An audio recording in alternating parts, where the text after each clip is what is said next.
വേദയുടെ ബർത്ത്ഡേ ആട്ടോ ഇന്ന്. അപ്പോൾ ബർത്ത്ഡേ ആയിട്ട് ചിക്കനൊക്കെ കൊടുക്കുന്നുണ്ടോ എന്നൊരു കമൻറ്റ് ഞാൻ കണ്ടായിരുന്നു. പണ്ടൊക്കെ അങ്ങനെ ആയിരുന്നു കേട്ടോ. ബർത്ത്ഡേ ദിവസം നമ്മുടെ വീട്ടിലൊന്നും ചിക്കനൊന്നും വാങ്ങിക്കത്തുമില്ല, നമ്മളാരും കഴിക്കത്തുമില്ലായിരുന്നു. ഇപ്പോഴത്തെ കുട്ടികൾക്ക് ചിക്കൻ ഇല്ലാണ്ട് ഇറങ്ങത്തില്ലല്ലോ. അവരുടെ ഇഷ്ടമല്ലേ നമ്മൾ നോക്കേണ്ട അവരുടെ ബർത്ത്ഡേയിലെന്ന്.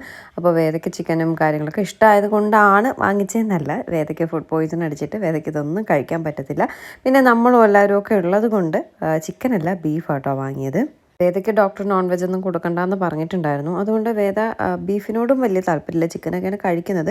ബീഫ് കഴിക്കില്ല എന്നല്ല, ബീഫ് കഴിക്കുമെങ്കിലും ഇഷ്ടം കൂടുതൽ ചിക്കനാണ്. അപ്പോൾ ബാക്കിയുള്ളവർക്ക് ബീഫൊക്കെ ഇഷ്ടമായതുകൊണ്ട് ബീഫും മീനും ഒക്കെ വെച്ചിട്ട് ഉച്ചയ്ക്ക് ഒരു ഊണ് സെറ്റ് ചെയ്യാമെന്ന് കരുതി കേട്ടോ. ശരിക്കും പറഞ്ഞാൽ വേദയുടെ ബർത്ത്ഡേ ഇങ്ങനെയൊന്നും അല്ല സെലിബ്രേറ്റ് ചെയ്യാനായിട്ട് ഇരുന്നത്. ഉച്ചയ്ക്ക് ഇങ്ങനെയൊക്കെ ചെയ്തിട്ട് ഈവനിങ് ചെറിയൊരു കേക്ക് കട്ടിങ്ങും ചിക്കനും ഒക്കെ വാങ്ങിച്ച് അങ്ങനെ സെലിബ്രേറ്റ് ചെയ്യാമെന്ന് കരുതിയതാണ്. പക്ഷേ എന്ത് ചെയ്യാനാണ്, വേദയ്ക്ക് വയ്യാതെ വന്നുപോയി. വേദ കഴിച്ചില്ലെങ്കിൽ പിന്നെ ഇവിടെ ആർക്ക് വേണ്ടിയിട്ടല്ലേ?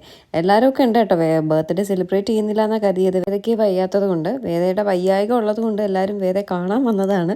അപ്പോൾ പിന്നെ ചെറിയ രീതിയിലൊന്ന് ആഘോഷിച്ചേക്കാന്ന് കരുതി. ആഘോഷമായിട്ടൊന്നുമില്ല കേട്ടോ, ഒരു ചെറിയ രീതിയിൽ നല്ലൊരു ഊണങ്ങോട്ട് റെഡിയാക്കി, അത്ര തന്നെ. പക്ഷേ എന്ത് ചെയ്യാനാ, വേദയ്ക്ക് ഇതൊന്നും കഴിച്ചുകൂടാ കേട്ടോ.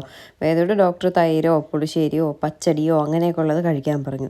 വേദയ്ക്കാണെങ്കിൽ ഒന്നും കഴിച്ചിട്ടിട്ട് ഇറങ്ങുന്നുമില്ല. വേദ പിന്നെ ഒരു പപ്പടവും കുറച്ച് തൈരും ഒക്കെ കുഴച്ച് കഴിച്ചു കേട്ടോ. പക്ഷേ വേദയ്ക്ക് അതൊന്നും വേണ്ട, കഴിച്ചില്ല. അവൾ ലേശം കഴിച്ചിട്ട് അങ്ങ് മാറ്റി വെച്ചു. ഇപ്പം ചിക്കൻ കൊടുത്തിട്ടുണ്ടെങ്കിലും അവൾ കഴിക്കില്ല കേട്ടോ. അവൾക്ക് എന്തോ ഫുഡിനോടൊക്കെ ഒരു വെറുപ്പ്, ഒരു ഭക്ഷണം അവൾക്ക് ഇഷ്ടമുള്ളതുപോലെ അവൾ കഴിക്കുന്നില്ല. രാവിലെ ഇഡ്ഡലിയൊന്നും കഴിച്ചിട്ടുണ്ടായിരുന്നില്ല കേട്ടോ.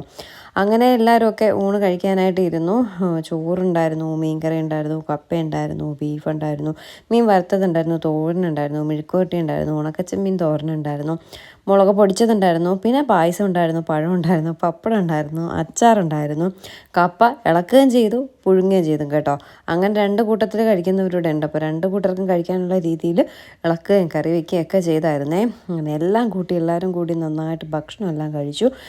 നല്ല ടേസ്റ്റ് ഉണ്ടായിരുന്നു ഭക്ഷണം എന്നൊക്കെ പറയുന്നുണ്ടായിരുന്നു. ഇതിലൊന്നും ഞാൻ കൈ കടത്താൻ അധികം പോയിട്ടില്ല. പായസത്തിന് വേണ്ടിയിട്ട് വരട്ടി വെച്ചു എന്നല്ലാണ്ട് ബാക്കിയൊന്നും ഞാൻ ചെയ്തിട്ടില്ല കേട്ടോ. എങ്കിലും എല്ലാവർക്കും നന്നായിട്ടുണ്ടായിരുന്നു എന്ന് എല്ലാവരും പറഞ്ഞു. അത് കേട്ടപ്പോൾ ഒരു സന്തോഷം. നമ്മൾ കൊടുക്കുന്ന ഭക്ഷണം നല്ലതായിരുന്നു എന്ന് പറയുന്നത് കേൾക്കുമ്പോൾ നമുക്കൊരു സന്തോഷം തോന്നിയില്ലേ? അതുകൊണ്ടൊരു സന്തോഷം വന്നു കേട്ടോ. എന്നിട്ട് എല്ലാവരും കൂടി ഇരുന്ന് ഇങ്ങനെയൊക്കെ കാര്യമൊക്കെ പറഞ്ഞിരുന്നു. പിന്നെ ഒരു ചായ കുടിയും ഒരു കടിയൊക്കെ കഴിച്ചുകൊണ്ട് അങ്ങോട്ടേക്ക് പിരിയാമെന്ന് കരുതി കേട്ടോ. ആരും പിന്നെ വൈകുന്നേരത്തേക്ക് നിൽക്കുന്നില്ല എന്ന് കരുതി. കാരണം വേറെ പ്രത്യേകിച്ചൊന്നുമില്ല, കേക്ക് കട്ടിങ്ങോ ഒന്നുമില്ല. കേക്കൊന്നും വേദയ്ക്ക് കഴിക്കില്ലെന്ന് പറഞ്ഞതുകൊണ്ട് പിന്നെ ഒന്നും ഉണ്ടായിരുന്നില്ല. അതുകൊണ്ട് ചായയും ഓരോ ഉള്ളിവടയൊക്കെ കഴിച്ചുകൊണ്ട് എല്ലാവരും 4 പേര് 4 വഴിക്ക് അങ്ങ് പോയി കേട്ടോ. എല്ലാവരും പോയി. പിന്നെ കള്ളിക്കാട് അമ്മ മാത്രം പോയില്ല, അച്ഛനും അങ്ങ് പോയായിരുന്നു. എൻ്റെ അച്ഛൻ വന്നിട്ടുണ്ടായിരുന്നില്ല കേട്ടോ. അച്ഛൻ കുറച്ച് ബിസിയായിരുന്നു. ഒരു കൺസ്ട്രക്ഷൻ പണി നടക്കുന്നത് കൊണ്ട് അച്ഛൻ വന്നില്ല. ബാക്കി എല്ലാവരും വന്നിട്ട് എല്ലാവരും പോയി. കള്ളിക്കാട് അമ്മ ഉണ്ടായിരുന്നു. പിന്നെ വൈകുന്നേരം ആയപ്പോൾ ദിയ വന്ന് വേദയ്ക്ക് ഒരു കുഞ്ഞ് ഗിഫ്റ്റും